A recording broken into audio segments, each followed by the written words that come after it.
I'm Jessica, trapped in a life that feels like a hollow shell, where the silence of my sprawling, empty home suffocates me day after day. My marriage to Ethan, once a blazing fire, has turned to ash, leaving me aching for something, anything, to break the monotony that's consumed me. But when a crew of rugged strangers arrived to fix our leaking roof, an unexpected spark ignited, pulling me into a whirlwind of forbidden desire that shattered every boundary I'd ever known. Now, as the dust settles, I'm left staring into a truth so dark and twisted, it threatens to unravel everything. What did Ethan mean when he said he's been planning this all along? There's a peculiar stillness in the way the morning light creeps through the curtains of my bedroom, like it's hesitant to disturb the quiet that's settled over my life. I'm Jessica, 45 years old, and I've come to know this silence as my closest companion. It wraps around me like a heavy shawl as I roll over in a bed that's too big for one, the other side long since cooled from Ethan's absence. My husband, 48 now, is a shadow that slips out before dawn, off to his world of numbers and deals as a financial consultant. I don't even hear the door close anymore. I just feel the void he leaves behind. Our home, a sprawling two-story beast on the edge of a small city in upstate New York, looms around me like a monument to what we've become. It's grand, with high ceilings and endless rooms, but it's cold. Oh, so cold. The hardwood floors creak under my steps, echoing in spaces where laughter used to live. Now, it's just me and the ghosts of better days, wandering through halls that feel more like a museum than a home. I can almost see the exhibits. Here's where we danced in the kitchen, there's where we planned our future over late-night coffee, but those moments are sealed behind glass, untouchable, unreachable. Ethan himself is a portrait of distance. Tall and wiry, with thinning gray hair that once seemed distinguished but now just looks tired. He carries himself with a quiet intensity. His sharp blue eyes used to hold a warmth that could melt me, a gaze that promised forever. Now they're like winter frost, cutting through me without really seeing me. When did we lose that spark? Was it a slow fade, or did it vanish in a single unnoticed moment? I can't pinpoint it, but the ache of it sits heavy in my chest, a weight I carry through every mundane hour. My days are a loop of nothingness.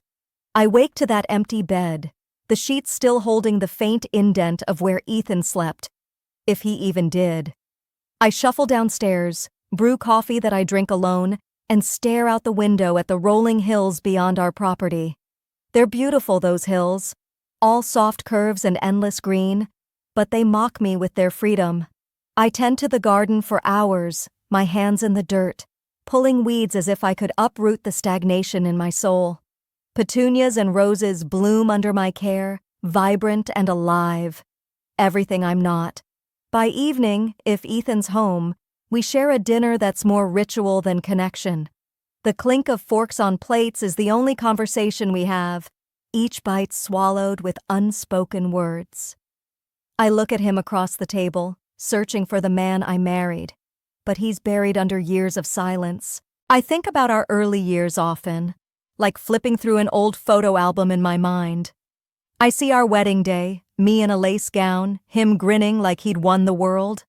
This morning started like any other, with the same hollow rhythm I've grown so used to, but something shifted, barely noticeable at first, like a pebble tossed into still water.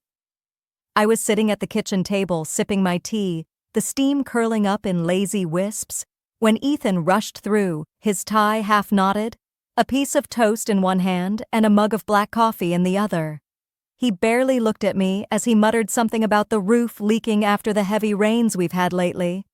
His voice was clipped, matter of fact, as he mentioned he'd hired a crew to come check it out. Could I let them in around noon, since he'd be at work? I nodded, my response flat, almost mechanical, as I stared into my cup, the amber liquid reflecting nothing but my own tired eyes. He didn't wait for more, just grabbed his briefcase and was out the door, the silence swallowing the space he left behind. I spent the morning going through the motions, tidying up a house that didn't need it. My hands moved on autopilot, dusting the rich mahogany furniture in the living room, the cloth gliding over surfaces that already gleamed under the muted sunlight. I swept the hardwood floors, the broom's bristles whispering against the grain, a sound that felt louder than it should in the empty expanse of our home. The grandfather clock in the hallway ticked relentlessly, each second stretching into eternity, marking the hours of my solitude. I caught myself glancing at it too often, as if time itself was a tether I couldn't escape. The monotony was suffocating, yet there was a strange comfort in it, a predictability I'd clung to for far too long. At exactly noon, the doorbell chimed, a sharp note that cut through the stillness like a blade. I smoothed my sweater, took a breath, and opened the door to find 3 men standing on the porch, their presence filling the frame in a way that made my quiet world feel suddenly small. They were rugged, weathered by work and time, dressed in worn boots and faded jeans, toolboxes and ladders in hand. The first, Mark, was lean, in his late 30s, with sandy hair peeking out from under a cap, and a quiet demeanor that seemed to weigh his words before he spoke. Then there was Jamal, early 40s, with broad shoulders and a deep, piercing gaze that seemed to see right through the walls I'd built around myself.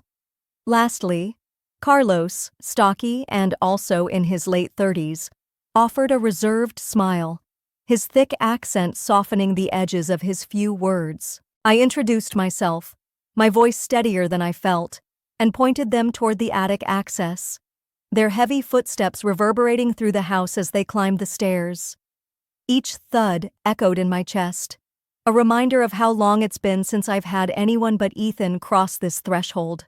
I retreated to the kitchen, my sanctuary of sorts, and busied myself making coffee, a nervous habit I fall back on when the air feels too thick. The pot gurgled and hissed as it brewed, filling the kitchen with a familiar, grounding aroma. I stood there, gripping the counter, trying to steady the strange flutter in my chest. It wasn't just the presence of strangers in my home that had me on edge. It was something deeper, something I hadn't felt in so long I almost didn't recognize it. A spark of anticipation, maybe? Or a whisper of something forbidden? I shook my head, scolding myself for even entertaining such thoughts, and focused on arranging a tray with mugs, sugar, and a small pitcher of cream. I told myself it was just hospitality, nothing more, as I carried the tray toward the living room where I could hear the men descending the stairs after their inspection of the roof. Their voices drifted down, low and gruff, discussing beams and shingles in a language of labor I didn't fully understand. The atmosphere felt professional, yet there was an undercurrent I couldn't name, a tension that hung in the air like static before a storm. As I stepped into the living room, the tray balanced carefully in my hands, I saw Mark standing near the couch, wiping his hands on a rag. He looked up, his hazel eyes catching mine for a brief moment, and offered a polite nod. "Thanks for the coffee," he said, his voice steady but warm.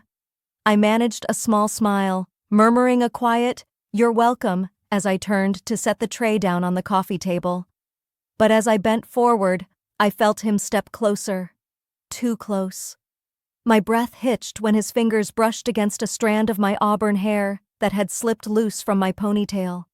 His touch was gentle, almost reverent, and his voice dropped to a whisper, intimate in a way that sent a shiver down my spine.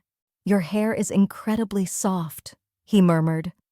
My heart slammed against my chest, a rush of heat flooding my face as I froze, unsure of how to respond, my mind racing with a mix of shock and something I didn't want to admit. Before I could pull away or find words to break the moment, Jamal passed by to reach for a mug. His hand grazed my waist as he moved, the contact lingering just a heartbeat too long, deliberate in a way that made my skin prickle.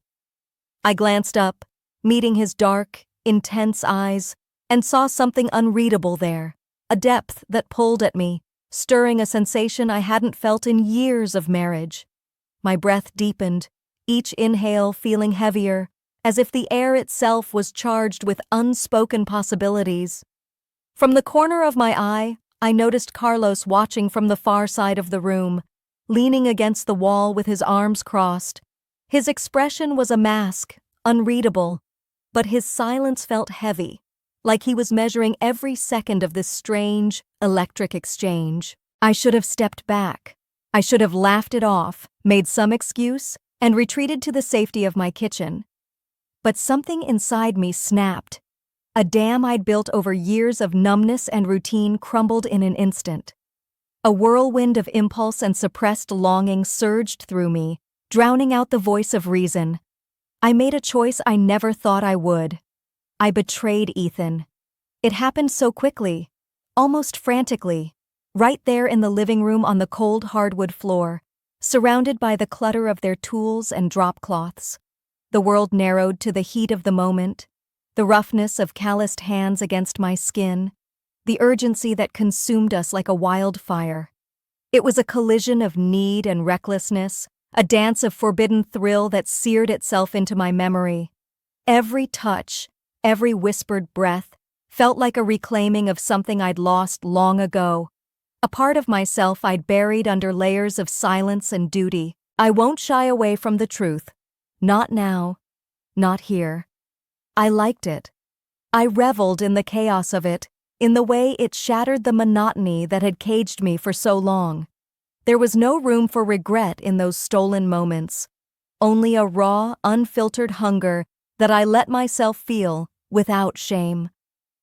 But as the intensity faded, as reality crept back in with the creak of the floorboards and the distant tick of the grandfather clock, a sharp, familiar sound sliced through the haze of my thoughts.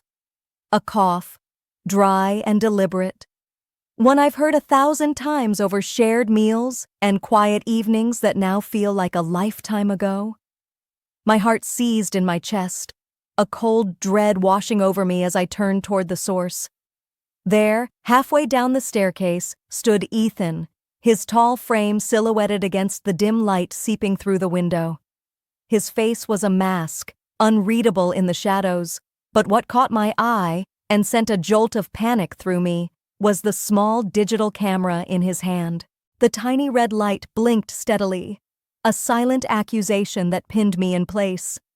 My stomach churned, dropping like a stone as I scrambled to my feet, my hands fumbling to smooth my rumpled clothes, to erase any trace of what had just happened.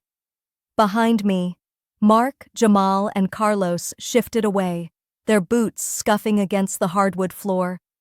I could feel their unease, see it in the way their shoulders tensed and their eyes darted between me and Ethan, as if they were waiting for the storm to break. I braced myself for the explosion I was sure would come. Shouts, curses, maybe even something worse. My mind raced with excuses, half-formed apologies, anything to fill the suffocating silence that stretched between us. But when Ethan spoke, his voice wasn't laced with the fury I expected. It was calm, almost detached, like a doctor delivering a diagnosis. "I've been planning this for a while," he said, each word measured, deliberate. "I wanted to see if you're still alive." The statement hung in the air, heavy and cryptic, chilling me to the bone. My mouth opened, but no sound came out. What did he mean by that? My thoughts spun, grasping for meaning, for some way to interpret the cold satisfaction in his tone. Was he talking about me? About us? About what he'd just witnessed? I couldn't tell, and that uncertainty gnawed at me, sharper than any anger could have been. Ethan descended the last few steps, his movements slow, almost predatory, the camera still clutched in his hand, that red light unwavering. I watched, frozen, as the afternoon light caught his face, revealing not rage, but something far more unsettling. A glint of triumph in those icy blue eyes. It was as if he'd been playing a game I didn't even know I was part of. And now, in this moment, he'd claimed victory. My skin prickled with a growing sense of dread. the room around me shrinking as the weight of his gaze bore down. I wanted to speak, to demand answers, to shatter this eerie calm, but my throat felt tight, my words trapped behind a wall of fear and confusion. What was this? A trap? A test? Something darker I couldn't yet fathom? The tension in the living room was palpable, a thick fog that seemed to press against my chest, making each breath a struggle. Mark shifted his weight from one foot to the other, his hands shoved deep into his pockets, his jaw tight as he stared at the floor. Jamal stood rigid near the coffee table, his broad frame a statue of discomfort, while Carlos lingered by the wall, his arms crossed, his dark eyes flicking between Ethan and me like he was trying to predict the next move in a chess match. None of them spoke, and their silence only amplified the pounding of my own pulse in my ears. The air felt charged, electric with unspoken questions and the lingering heat of what had transpired just moments before. I could still feel the ghost of touches on my skin, the rush of forbidden thrill now souring into shame under Ethan's unblinking stare. How long had he been there? How much had he seen? The camera's light seemed to mock me, a tiny relentless eye capturing every damning second. My mind was a storm of panic, thoughts colliding as I tried to piece together what was happening. I'd expected rage, a raw, visceral reaction to the betrayal he'd walked in on. I'd braced for the hurt, the betrayal flashing across his face, maybe even the pain of seeing the man I'd once promised forever to crumble before me. But Ethan took another step closer, the camera now lowered, but still gripped tightly in his hand, that little red light winking out as if it had done its job. His presence filled the living room, shrinking the space between us until I could feel the weight of his shadow over me. I stood rooted to the spot, my heart hammering so hard I thought it might crack my ribs. His face, usually so distant and unreadable, softened in a way I hadn't seen in years, but it wasn't warmth I saw there. It was something calculated, almost clinical. When he spoke again, his voice was steady, measured, like he'd rehearsed this moment 1,000 times in his mind. "Jessica, I've felt you slipping away for so long," he said, his words cutting through the haze of my panic. "I've watched you fade, become a shell of the woman I fell in love with, the fire in you, the life. It's been gone, and I couldn't stand it anymore." He paused, letting the confession settle, heavy as a stone in the pit of my stomach. My mind reeled, grasping at the edges of what he was saying. Slipping away? A shell? I wanted to argue, to scream that he'd been the one to drift, to leave me in this cold, empty house day after day. But my tongue felt like lead, and I could only stare as he continued. "I set this up," he admitted, his tone almost tender, a stark contrast to the chilling truth of his words. "I hired them, Mark, Jamal, Carlos. I made sure you'd be alone with them today. I even came home early, camera in hand, to capture it all. Not because I'm jealous, not because I wanted to hurt you. I needed to know if you were still alive inside, if there was still passion in you, even if it wasn't for me." His eyes locked onto mine, searching, and I felt stripped bare, more exposed than I'd been moments ago on this very floor. My breath caught, a sharp gasp that sounded too loud in the suffocating silence. He'd orchestrated everything, every lingering glance, every charged touch. It hadn't been chance or impulse. It had been a stage, and I'd played my part without even knowing the script. I couldn't process it, not fully. My thoughts spun like a carousel, dizzying and relentless. The betrayal I'd felt guilty for, the rush I'd surrendered to, it wasn't just mine. It was his design, his twisted experiment to see if I could still feel. And now, standing here under his gaze, I realized he wasn't angry. There was no condemnation in his expression, no disgust. Instead, there was a quiet relief, a flicker of something like satisfaction as he stepped even closer, his voice dropping to a near whisper. I'm not mad, Jessica. I'm glad. I saw it, the spark I thought was gone. You felt something, didn't you? Even if it wasn't for me, I'm relieved to know it's still there. My knees felt weak, like they might buckle under the weight of his words. I wanted to shout, to demand how he could do this, how he could manipulate me so coldly. But there was a part of me, a small, treacherous part, that was caught by the raw honesty in his voice, by the way he seemed to see me, really see me, for the first time in years. I hated myself for it, but I couldn't deny the strange pull, the mix of horror and fascination at how far he'd gone to reach me.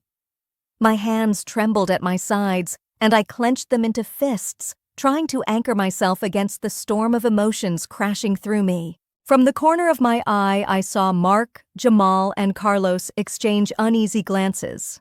The air had shifted, the personal nature of this moment pressing down on all of us. Mark cleared his throat, mumbling something about checking the attic one last time, and the others nodded, their heavy boots thudding as they retreated up the stairs, leaving Ethan and me alone in the living room. Their absence only intensified the intimacy of the space, the silence now a living thing, pulsing between us. The next morning, I wake to a house that's quiet again, the kind of quiet that feels heavier after the storm of yesterday. I'm sitting at the kitchen table, a cold cup of coffee in front of me, the ceramic cool against my fingertips. Ethan's already gone, slipped out before dawn, as if nothing happened, as if the world didn't tilt on its axis just hours ago. I can still hear the echo of Mark, Jamal, and Carlos's boots on the hardwood. The murmur of their voices as they packed up and left last night after everything unraveled. Now, it's just me, alone with the weight of my thoughts, replaying every moment in my mind like a film I can't stop watching. I see it all so clearly, the unexpected warmth of unfamiliar hands, the rush of giving in to something I'd buried deep, a forbidden dance of desire that scorched through years of numbness. I remember the way my heart raced, not just with thrill, but with a kind of betrayal that felt both wrong and achingly right in the moment. And then Ethan, standing there on the stairs, that camera in his hand, the red light blinking like a judgmental eye. His words, so calm, so calculated, admitting he'd orchestrated it all to see if I was still alive inside. I can still feel the chill of his satisfaction, the way his gaze stripped me bare, not with anger, but with a strange, unsettling relief. And me, my own complicity in whatever twisted game this has become. I didn't just fall into his trap, I leapt, and now I'm left wondering what that says about me, about us, about what comes next. I'm not the same woman I was yesterday. I can feel it, a shift deep in my bones, like something dormant has clawed its way to the surface. I don't know if it's a awakening or a curse, but it's there, pulsing under my skin. Part of me wants to shove it back down, to return to the silence, the predictability of my empty days tending to the garden and staring at those rolling hills. But another part, a darker, hungrier part, wonders if I even can go back, or if I want to. That silence, the one I've lived in for so long, feels like a lie now, a fragile shell that's been shattered beyond repair. What's left in its place is raw, uncharted, and it scares me as much as it draws me in. The sunlight streams through the kitchen window, a golden slant that cuts across the table and lands on the empty chair across from me.